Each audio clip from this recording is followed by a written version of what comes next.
good, so good, so good. Welcome, and thank you for being so excited that JB and Dave Behrman are here this morning. Do give them a round of applause. I mean, just for being here, turning up, that's very good. Another round of applause for everyone who helped yesterday at an amazing free family fun day.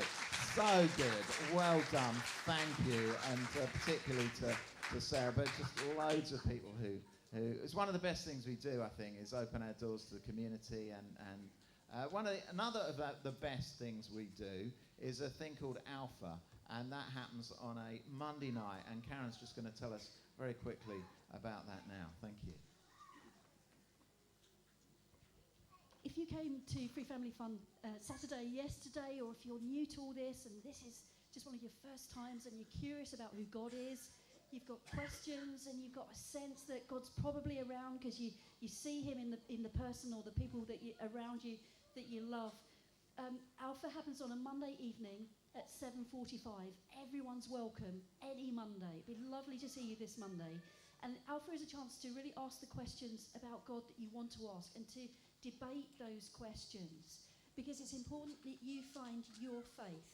You can't live off the back of somebody else's faith. So it's really, really important that you find your answers rather than listening to other people's answers. So for a very short period of time, Alpha 7:45 on a Monday, closes at 9:30. Just a chance to meet with new people and discuss, actually, what is God all about? Who is Jesus? And what do I believe? And that's your choice. Thank you, Karen. Thank you so much. So, 7:45 tomorrow night. Fantastic. Alpha.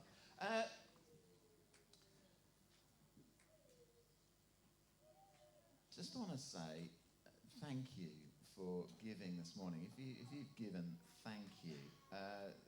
Partners of the church will know that we had a couple of things this week.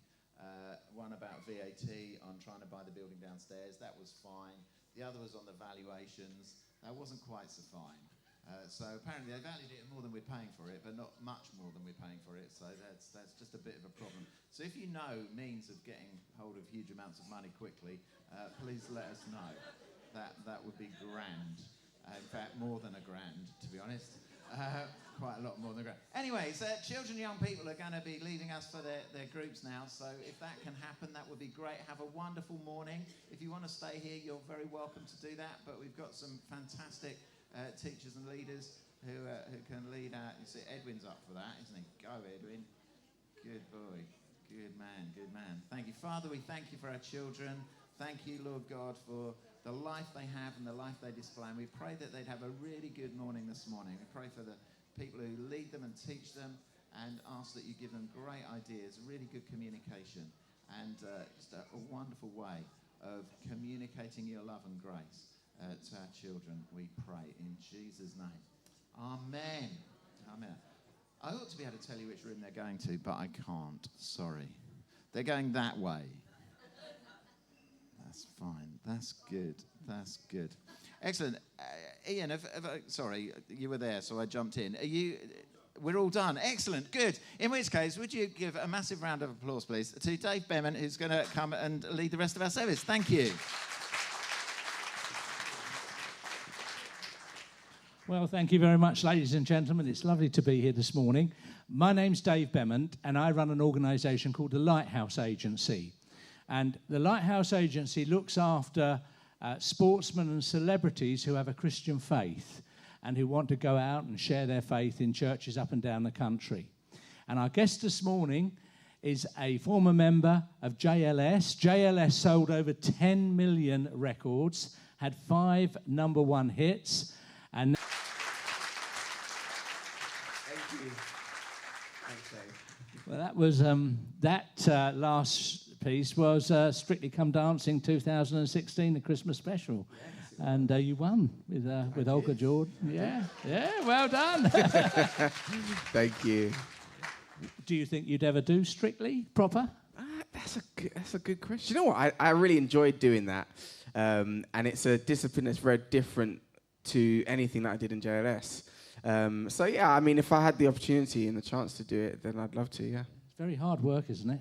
it's just so different as a discipline. You know, I don't know if any of you guys do ballroom dancing, but it's not a traditional way, or the way that I've been used to dancing. So, you know, when you sort of think of, you know, 8 counts or, you know, traditional steps, you know, you've got 1, 2, 3, 1, 2, 3. You've got all sorts of counts that you really boggle your mind. So it's definitely something that I'd have to put my mind to, and it'd be a huge challenge for me. But yeah, it was great fun. So we'll watch this space. Yeah, in a word. No. That's not a hint, by the way. But if I get the chance, I'd love to, absolutely. Let's go back to your childhood, give it JB, and tell us a bit about your childhood and whether you were involved in church or what your situation was. Yeah, absolutely. I mean, I grew up I spent sort of my early years till I was about 4 or 5 in the Caribbean. And on my mum's side especially, I grew up in church. So we actually used to live in Antigua in the Caribbean. And my mum has a very good family friend, and they used to run a Pentecostal church over there. We moved over to the UK effectively for me to start school, my younger brother as well. And I went to a Church of England school, and was involved in the choir and you know, the services there as well, of course, as part of the school. We went to a Pentecostal or evangelical church, really, you know, as a family on Sundays and so on. And we were linked to a church in Dulwich, South London. And similarly, I used to be involved in the Scouts as well, and they were affiliated to a Catholic church. So I actually had quite a broad experience of different types of churches on different types of occasions and so on. So I grew up with, you know, with that background and that understanding. And I've got a great aunt as well who, you know, I really praise really for encouraging me in my spiritual journey. She's always, you know, encouraged me to read the Bible and to pray and so on. And when I was in trouble with my brother, she always used to make us, you know, recite books from the Bible and, you know, learn Psalm 23 off by heart, which at the time felt like a punishment. But now, you know, it's great because I can pass that on to my kids. But that was very much my lifestyle. So I grew up around church and in church. And as I say, that was a real formative part of my life. And you had 2 loves in life, didn't you? Sport and music. Which took the preference? Yeah, so I mean, I've always been incredibly interested in and loved playing sport.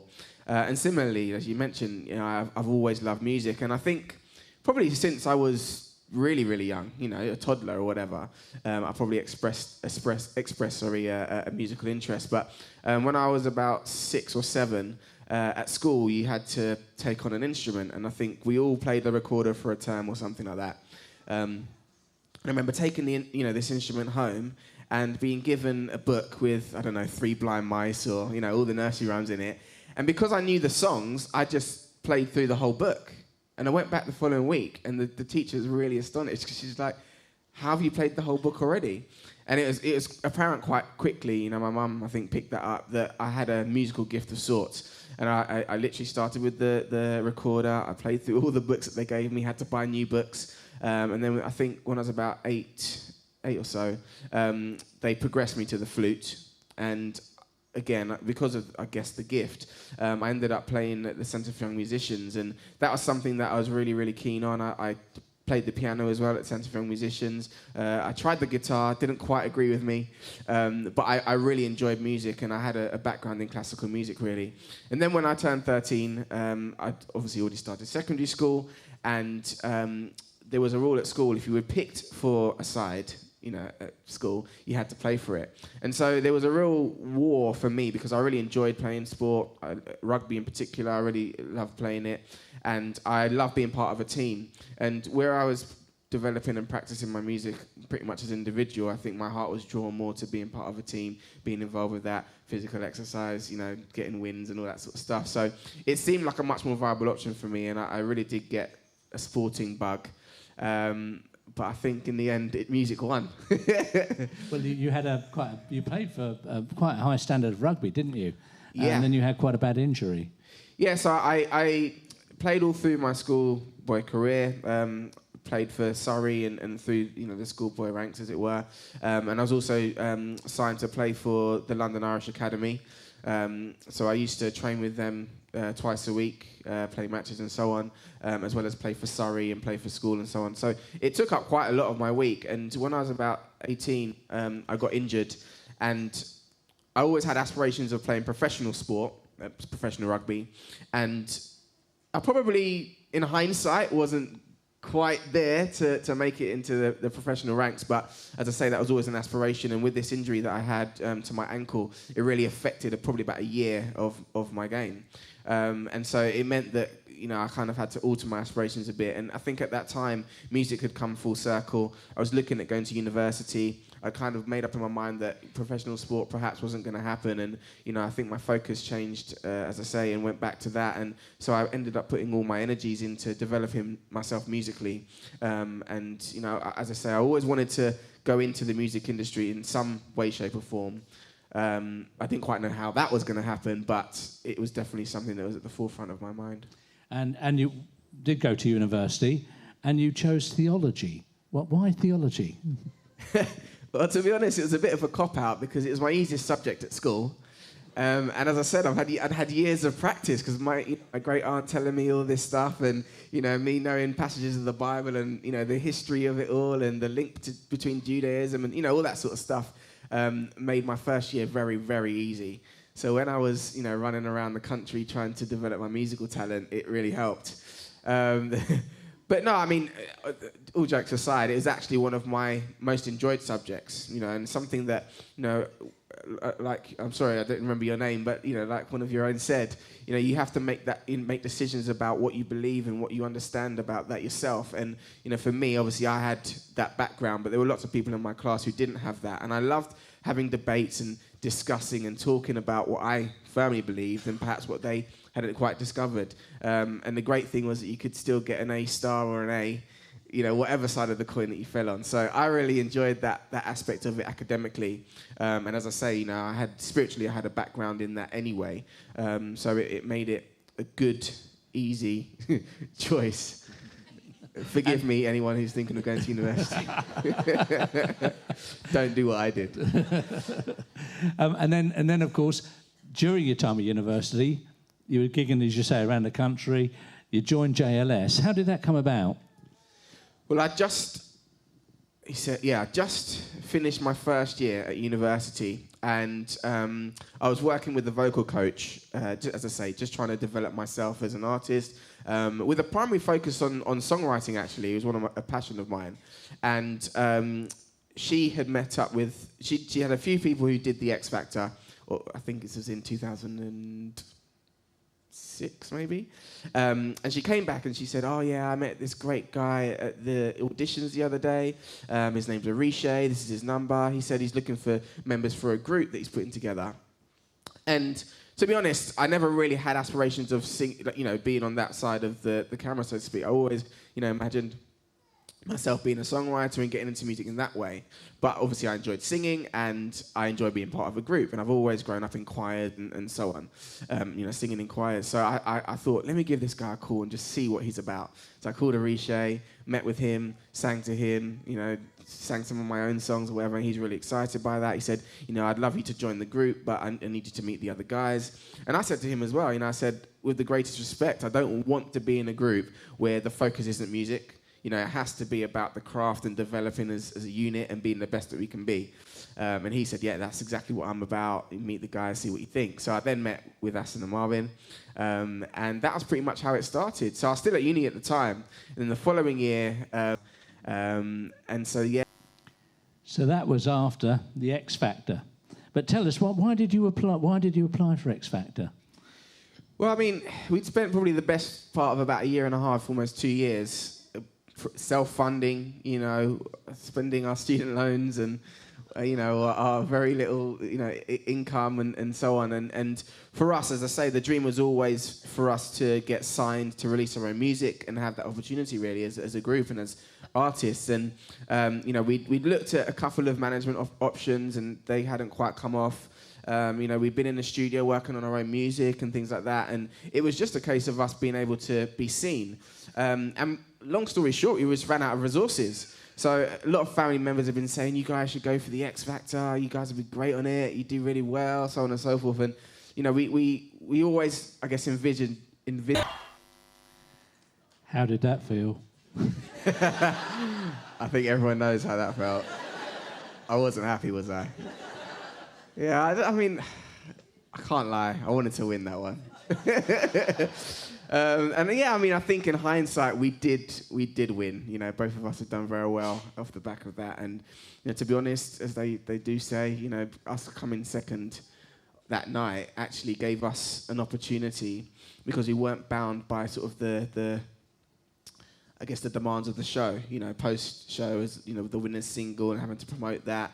It gave us, do the video, all that sort of stuff. It gave us the opportunity really to focus on ourselves. And even that night, we didn't know whether we were going to be signed or not, but we knew that we'd had, a great platform. And our goal throughout the whole show was to never be last, pretty much. So every week it was never to be in that bottom two and obviously be the one that goes home. And we were in the bottom two one week, but we managed to survive that. And so every week we just focused on, not being in the bottom. And then when we got to the final, it was anyone's game. So it was great. And although I was disappointed, we were all disappointed, there was always that fire, that drive to use the opportunity to the best of our ability. We did end up being signed to Sony, although not to Simon.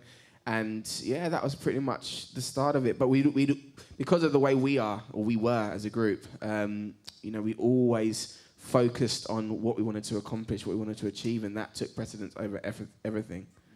And despite coming second, you actually your whole life changed, because you went from zero to hero. It tipped your life upside down. How did that affect you, and how did it affect your faith that you had? Well, like I just said, the focus was always on the music and what we were trying to accomplish. And, it's very much it becomes a machine. A show as big as the X Factor is really just a starting point. And that's where a lot of, I suppose, the artists, the people that go through the show, don't always have success, because the show was an opportunity, and it's simple as that. After that, that's when all the hard work starts. And so, we took a very professional view. And in hindsight, obviously, that view for me personally, as I say, put everything else to the side.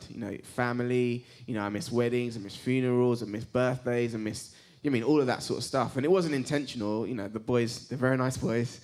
We didn't intentionally say, you can't do this, you can't do that. But the focus was very much on what we were trying to accomplish. And, as I say, in hindsight, very selfish, but I think it's one of those things that you do when you're young and you're ambitious, and I've always been like that. I've always wanted to do the best I can, be the best that I can be, and to accomplish things and to have success. And I think we all do and should to some degree.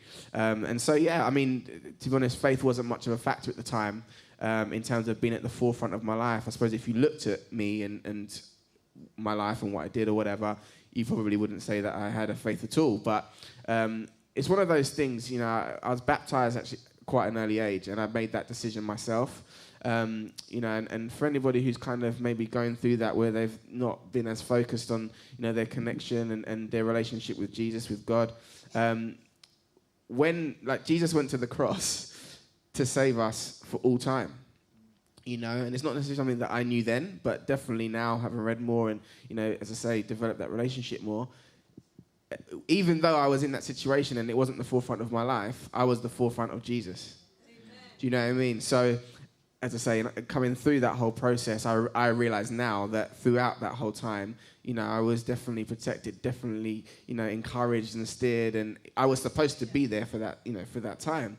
And obviously we've come full circle. I'm not doing that anymore, but yeah, as I say, there were things that I would still do. Like I remember whenever I used to get paid, I'd still tithe, or give an offering, and it wasn't to a local church because I didn't have time to go to church, and I didn't go to church. But, there's always a connection, whether it's to, UCB or whatever, charity or something that was affiliated with the church. I'd always kind of make a point of doing that. And I don't know why I did that, but it was always something that was on my heart. And of course, I had my great aunt, who, as I say, is responsible for a lot of, the teaching and training that I've had from my family growing up. And she'd every time I went to see her, I'd go and get her a bit of shopping and help her out or whatever. And then she'd say, "Johnny, you should be singing for Jesus." And I'm like, "Yes, Aunt Jay, of course," And then I'm like back in the club the next week or whatever.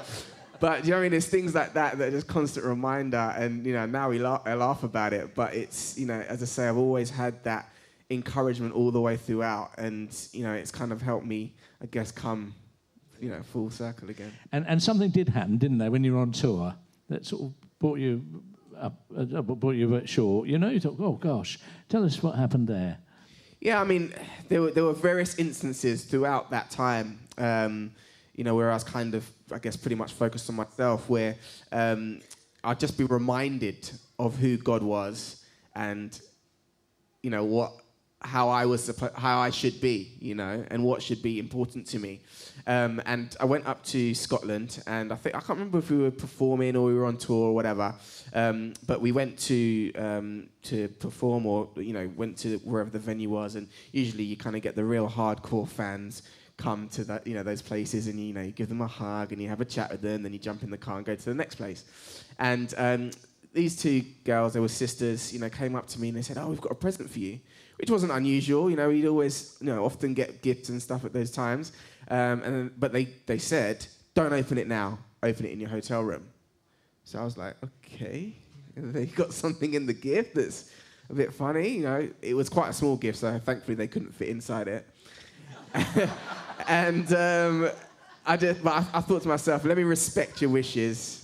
And I went back to my room, and when I got home that afternoon or whatever, and opened up this gift, and they had a letter in. Oh God! We had a letter in there just saying, we felt really, really moved to give you this gift. We hope that you're not upset with us, or that you don't, basically they didn't want me to kind of reject them or the what they had to say. But yeah, we just hope this gives you encouragement because you've noticed some of the things that you've been saying and doing, and whatever. And so I then opened the gift, and it was a Bible. Now, obviously, having been to university and studied theology, grown up in church and all that sort of stuff, that I wasn't short of a Bible.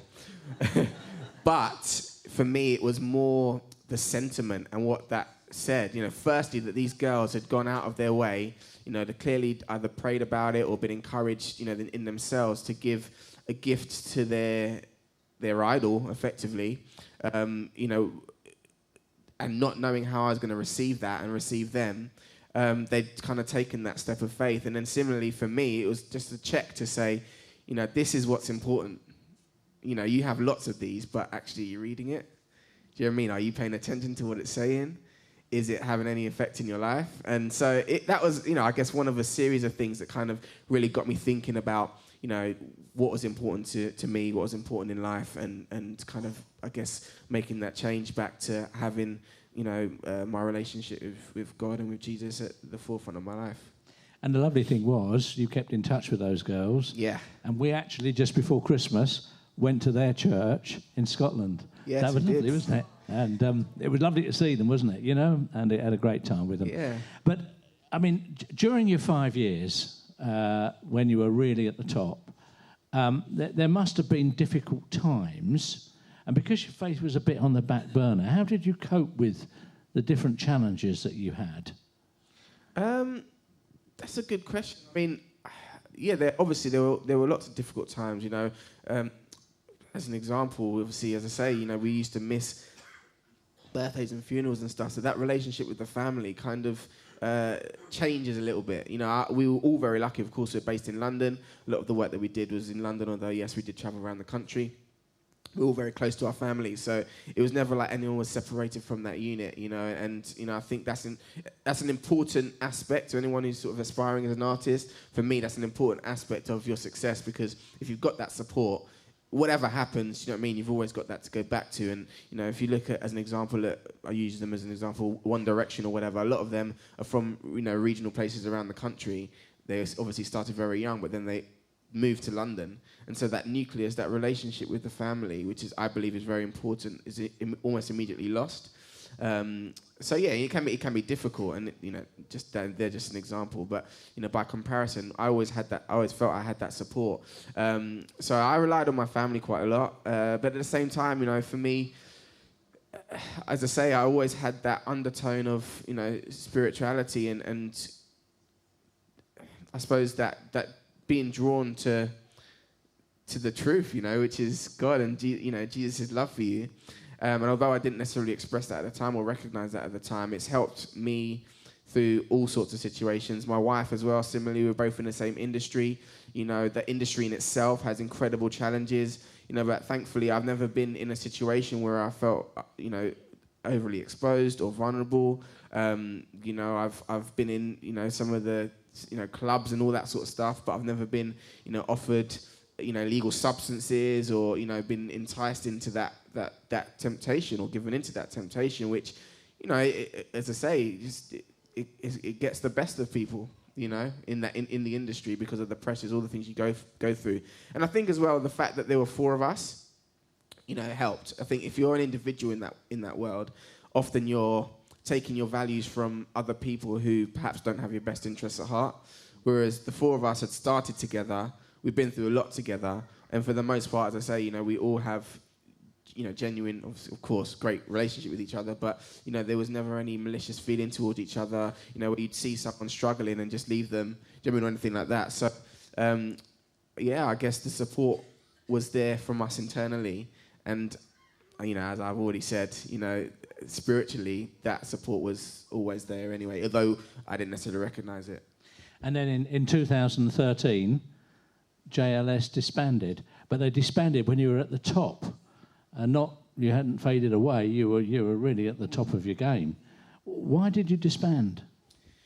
Well, long story short, we completed our record deal. So we were actually the first X Factor act to release 4 albums in the greatest hits. I think we'd had 4 arena tours, you know, and we kind of come to the conclusion either we could, you know, sign another record deal and maybe, you know, have to release another 4 albums or so. Or we could take the time to kind of focus on our own bits and pieces. And, you know, we've probably been working together for the best part of about 7-8 years. And it's quite all-encompassing. You know, it's not one of those things where, you know, you turn up once a week and then you go home and then you kind of got your own space. Anytime you go anywhere, you're representing. Like, even now, although it's been, what's it been? Almost 7 years now? Yeah, since I've been working with the boys.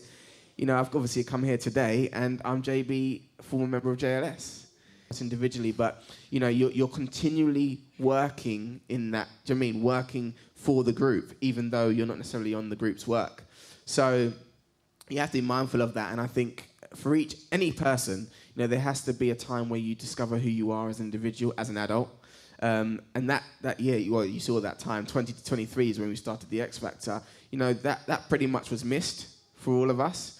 And so, yeah, we just felt that it was the right time really to explore what we wanted to do as individuals. You know, I think, you know, there's an element of God in there for me, you know, having to, as I say, trying to rediscover who I was and, you know, what was important to me. And just be able to refocus, recalibrate. And it's at around the time where I was thinking about getting married, potentially starting a family. So there were lots of factors at play, I think, individually, but ultimately it was a case of, you know, we wanted to be free to make the choices that we wanted to in terms of our career going forward. And we knew that we'd always have a great relationship with each other, that I guess we could work together again in the future if we wanted to. And you talked about getting married, and earlier you had said that you and your wife were in the same business. Where did you meet your wife? Well, actually, her first job was on the X Factor the year that we did it. And she didn't actually ever dance for JLS, but she was, you know, we used to perform, you know, saw the Mobos there, the Brits. She was performing on those stages with other artists at exactly the same time that we were doing what we were doing. So she's been there, you know, pretty much since the very beginning. You know, and our lives have kind of been in tandem, although obviously we were together in a relationship. Our lives have been in tandem professionally for, you know, since then. And it was nice to kind of have that support because she'd be able to come to my gigs, obviously, and, you know, I'd be able to support her because we weren't always working together in each other's pockets. You know, and of course, we've been through a great deal.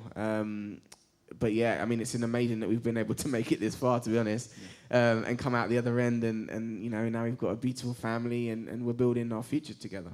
And she was a professional dancer, is still a professional dancer. Yeah. And you did manage to dance together on a programme called Dance, Dance, Dance. Let's just have a look at the piece that you did. So that was a sign if ever there was one. And he, pastored a relatively local church in Bromley, and I spoke to him for a period of time before I even went to the church, and just said, this is a situation. It's really difficult because I'm traveling quite a lot, and I just want to find somewhere really that I can, begin to learn again, and develop that relationship again, and so on. And similarly, as I say, my wife and I weren't married at the time, but her experience of church and growing up is very, very different to mine. And so she didn't have that first-hand knowledge herself in terms of, like I mentioned, the books of the Bible and things that, reading through the Bible and knowing the stories and stuff.